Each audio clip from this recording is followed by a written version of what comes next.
तर माझं उत्तर हे असतं की मी जर जन्माला येईल तर डॉक्टर बाबासाहेब आंबेडकरांनी हात लावलेलं पुस्तक म्हणून येईल.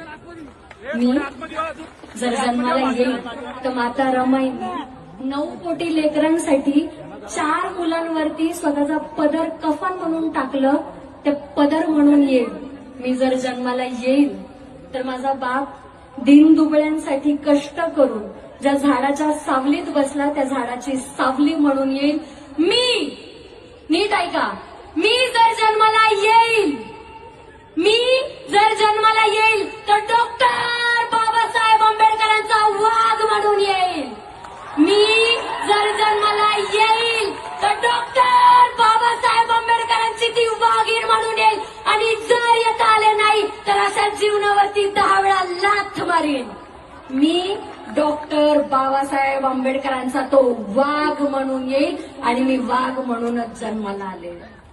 आणि मला याचा प्रचंड अभिमान आहे, हे लक्षात ठेवा. मोडेल पण वाकणार नाही, माफी तर मागणारच नाही. जिथं स्वाभिमान येतो, तलवार म्हणजे शब्द आमचे. हे त्या दीनदुबळ्या, वैचारिक दीनदुबळ्या लोकांना सांगा की छत्रपती शिवरायांच्या मातीत आणि डॉक्टर बाबासाहेब आंबेडकरांच्या जातीत जन्माला आलेली लेकरं आहेत.